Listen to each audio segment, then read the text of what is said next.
Fala, nação atleticana, eu nem vou perguntar se tá tudo bem com vocês, o meu nome é Luiz, sejam bem-vindos ao canal Palavra do Atleticano, e no vídeo dessa quinta-feira nós vamos falar da derrota do Atlético Paranaense para o Corinthians e de uma série de outros assuntos que estão entalados na garganta do torcedor atleticano. Então fiquem comigo que logo depois da vinheta a gente volta para falar tudo sobre esses assuntos.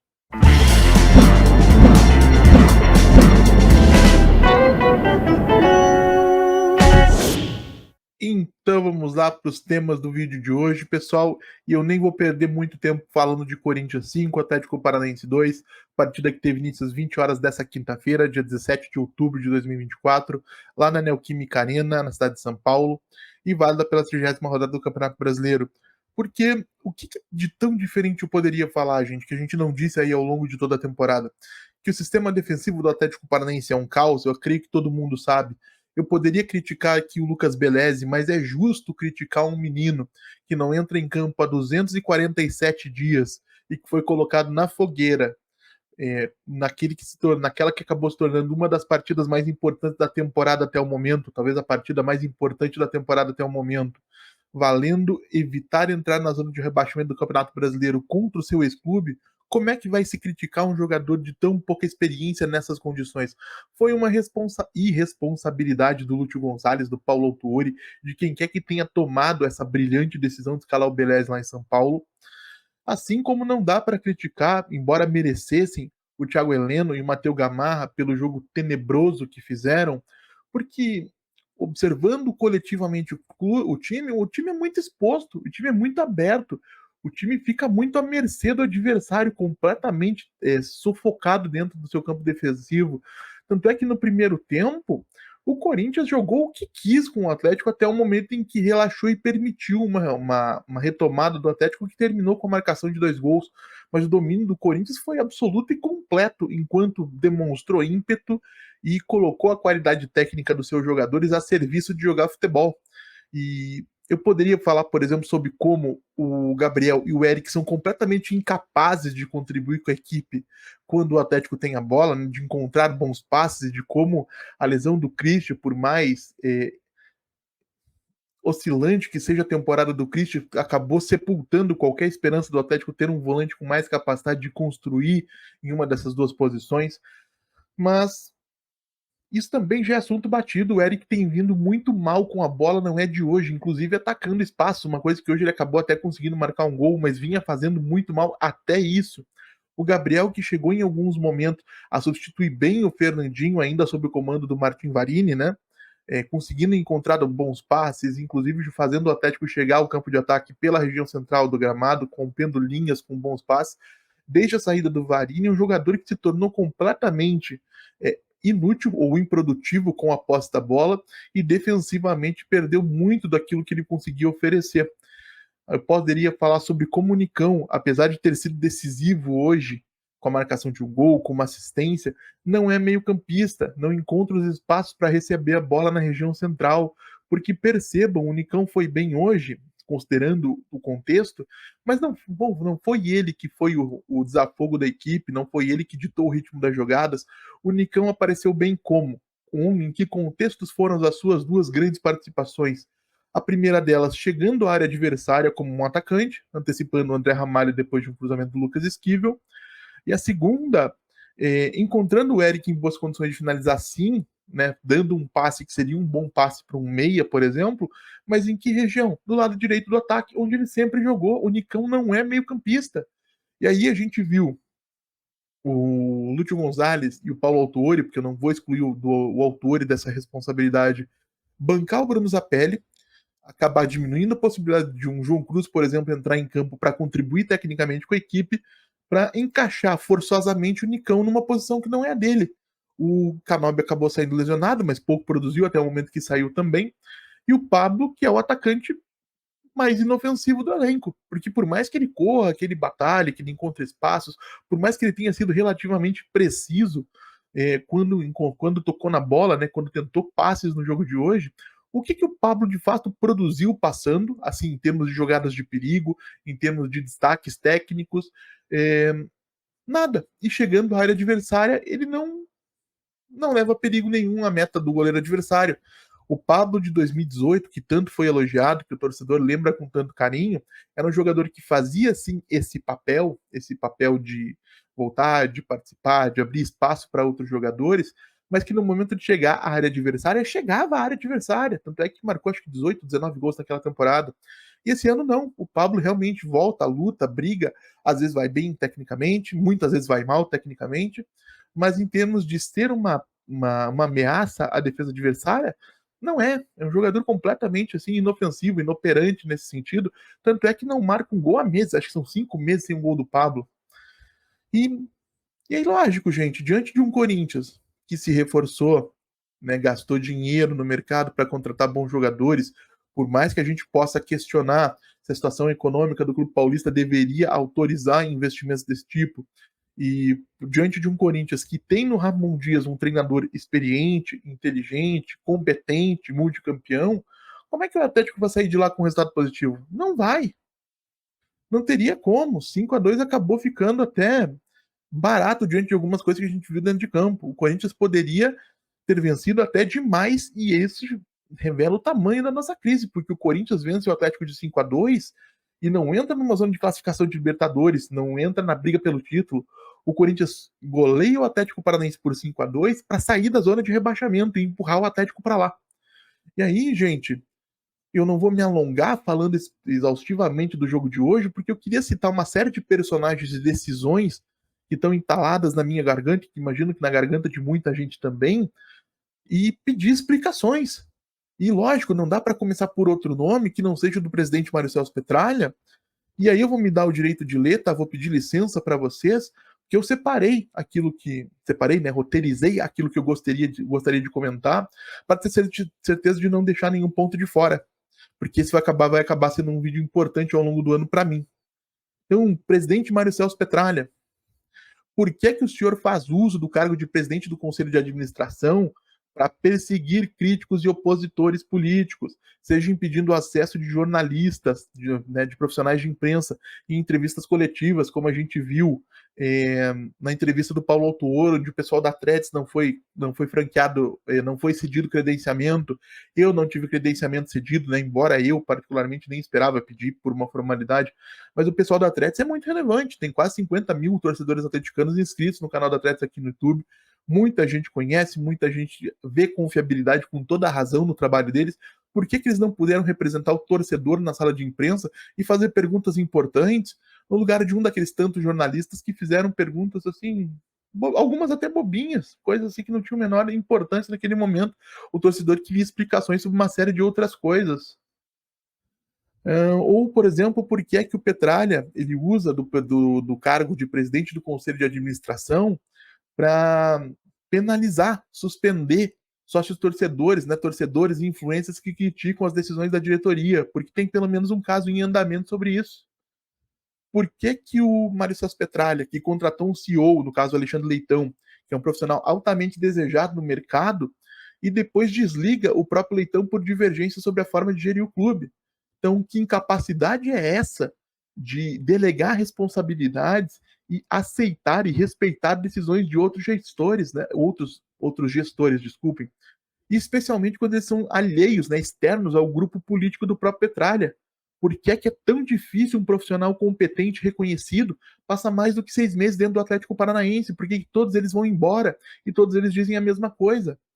E esse grupo político não aceita nada que não tenha saído da cabeça deles.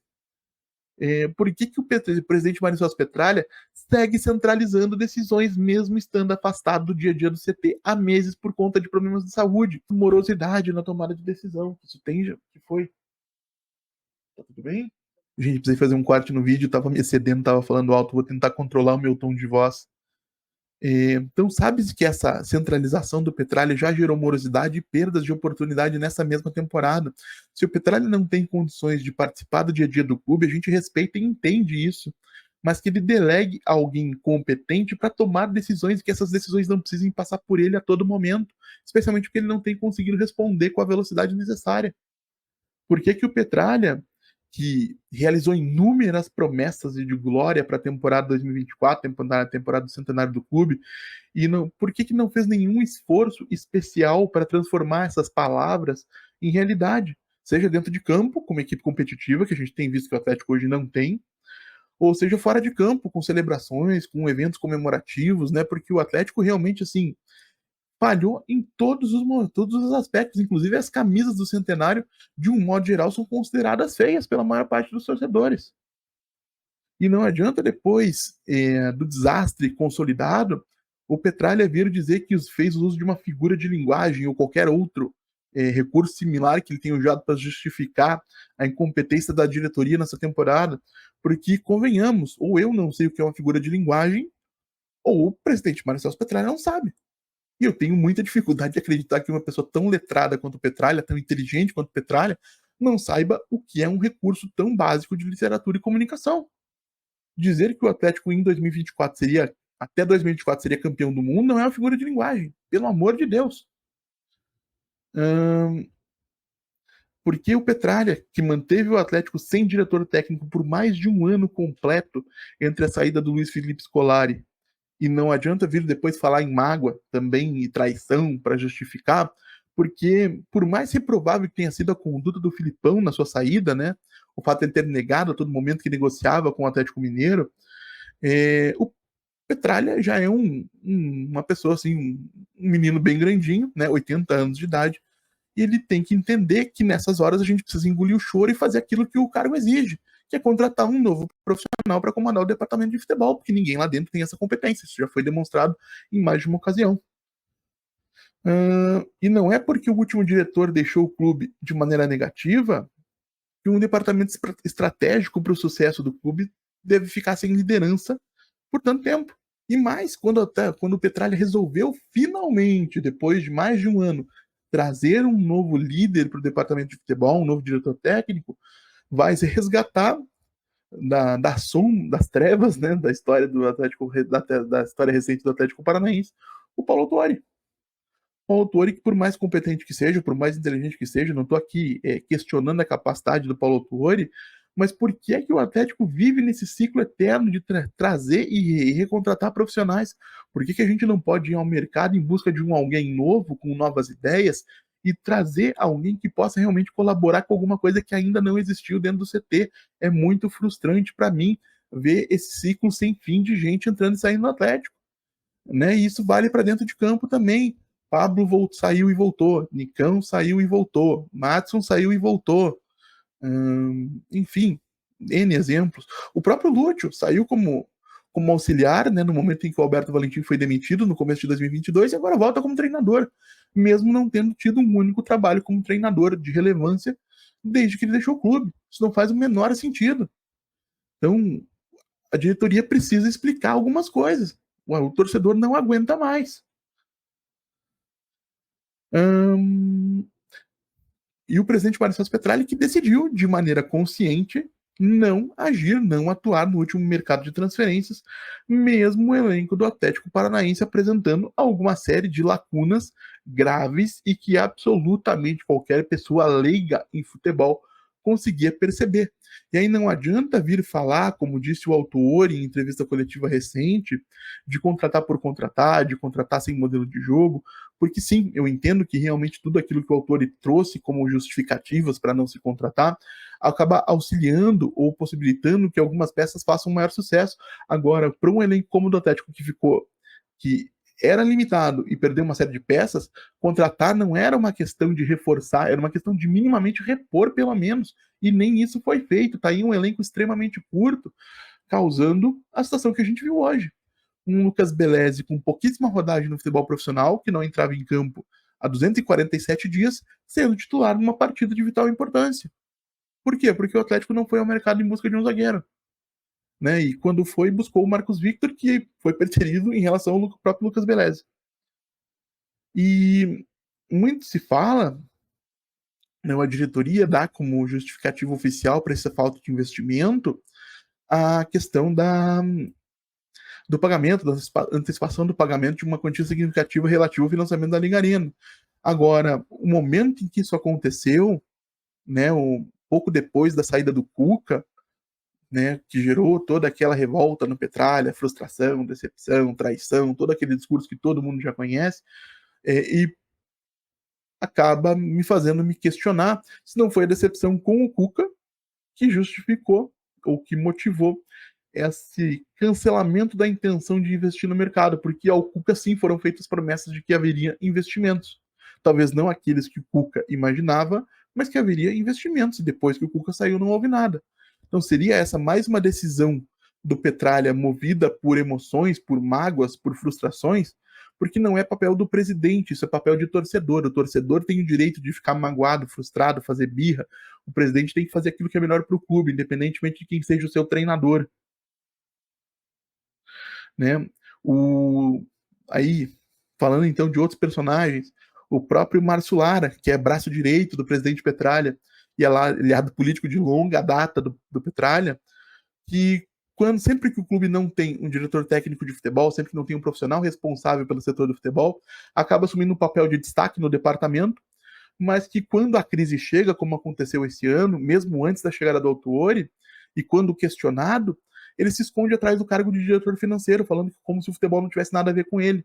Então, você escolhe. Se você não quer ser cobrado pelo futebol, não participe do departamento de futebol, fica só no departamento de finanças. Agora, se você vai sentar a bunda no departamento de futebol para tomar decisões, que você tenha a hombridade de sentar numa sala de coletiva, numa sala de imprensa, numa sala de coletiva de imprensa, e prestar os devidos esclarecimentos quando as coisas não correrem bem. A questão de respeito, de dignidade, é questão de, sim, de hombridade, de respeitar o torcedor.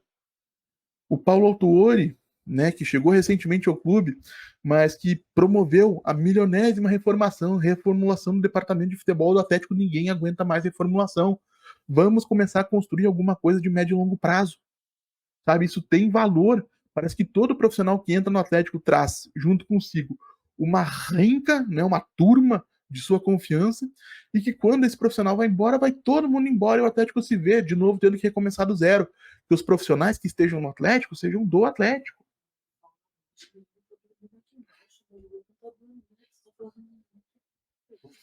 Outro corte, gente, continuo falando alto, preciso me controlar. O Paulo Autori também teria dito ao Martin Varini, segundo declaração do próprio treinador uruguaio, numa entrevista recente ao canal Threads TV aqui no YouTube, que apoiava o trabalho do ex-técnico do Furacão, né, ex-técnico do Defensor Sporting, e que certamente foi o Autuori, o idealizador e a pessoa que tomou a decisão da saída do Martin Varini.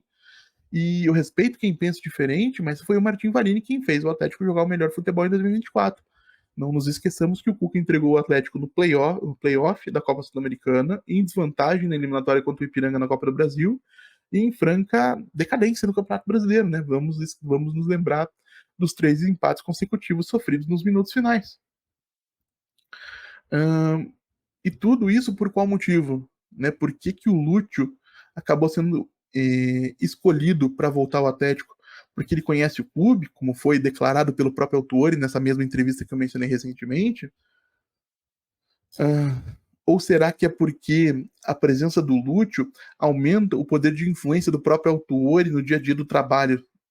Afinal de contas, né, nessa mesma entrevista que eu acabei de mencionar, o próprio Autuori assumiu publicamente que só trabalha com treinadores jovens e inexperientes. Né? Ele diz que não faz sentido a sua presença com um treinador experiente. Então, por quê? Será que essa questão dessa possível ingerência não vem ao caso nesse momento? Ou, por exemplo, o Martin Varini é jovem, tem 33 anos, é mais novo do que eu, acho que deve ser mais novo que parte da minha audiência também. E pouco experiente, né? Tem 2 trabalhos como treinador profissional. Será que o Martin Varini não precisava de um apoio, de uma orientação do Paulo Autuori, né?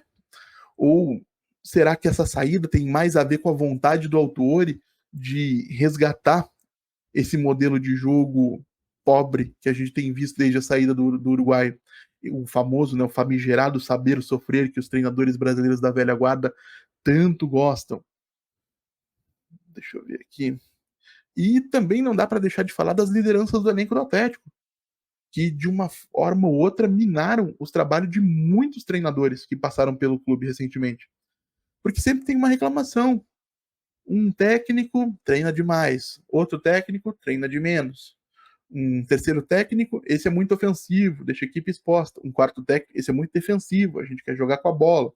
Então sempre tem alguma justificativa, alguma insatisfação, justificando o mau comportamento e o mau desempenho de uma série de jogadores. Talvez seja o momento de tirar a lupa exclusivamente do trabalho dos treinadores, como eu já defendi aqui em mais de uma ocasião, e começar a observar que essas lideranças do elenco do Atlético Paranaense precisam ser renovadas.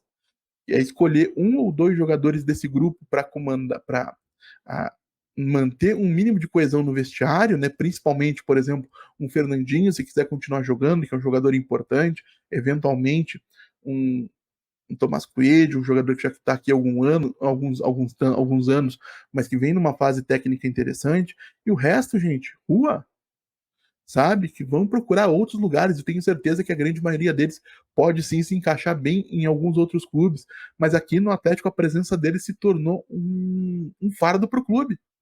Pela história que eles têm aqui dentro, pela acomodação que alguns demonstram, pelo desinteresse que outros demonstram. Então o Atlético precisa urgentemente dessa reformulação. E vamos ver aqui. E por enquanto, gostando ou não daquilo que faz o Lúcio, esse é o momento do elenco fechar a boca, trabalhar e entender que as limitações do próprio elenco vão exigir entrega redobrada e muita superação para tirar o Atlético da zona de rebaixamento, né? Ou escapar do rebaixamento, que seria um grande vexame na temporada do centenário do clube. E por fim, né? Finalmente, para encerrar esse vídeo, antes que eu acabe acordando meu filho, eu questiono os personagens citados nesse vídeo, outros membros da diretoria do Atlético, né, do Conselho de Administração, do Conselho Deliberativo, e também os torcedores que me assistem. Valeu a pena atirar pela janela a tão esperada temporada do Centenário para preservar os incompetentes vaidosos que há tantos anos ocupam as cadeiras dos conselhos deliberativos, do conselho de administração, da diretoria de futebol, enfim, todo esse pessoal que foi citado aí ao longo do vídeo, que cometeu erro em cima de erro em 2024 e que segue lá como se nada tivesse acontecido. E eu já adianto a minha resposta, tá, gente? É evidente que não. O Atlético precisa de uma reestruturação de verdade. Com a diretoria sendo retirada do poder, que essa diretoria nitidamente não tem mais o que acrescentar, e mudanças profundas no departamento de futebol e no elenco principal, tá? No elenco é fundamental também que tenham a decência e a dignidade de tirar o clube da situação em que eles colocaram e que no final do ano o pessoal da diretoria renove e que esses jogadores vão correndo procurar outro clube, tá? O Atlético precisa muito de novos ares e isso passa pela saída de muita gente que hoje tem espaço e destaque que não merece dentro do Atlético Paranaense. Mas quero saber também a opinião de vocês, claro, deixem aí nos comentários, como sempre digo aqui, eu leio todos e tento responder todos, sei que estou bem atrasado, mas vou tentar compensar aí ao longo desse final de semana. E se você está chegando agora, vou pedir que você deixe seu like, se inscreva no canal, compartilhe conteúdo em redes sociais. A gente volta a falar de Atlético Paranaense amanhã aqui no canal Palavra do Atleticano. Muito obrigado mais uma vez pela atenção de todos e até a próxima.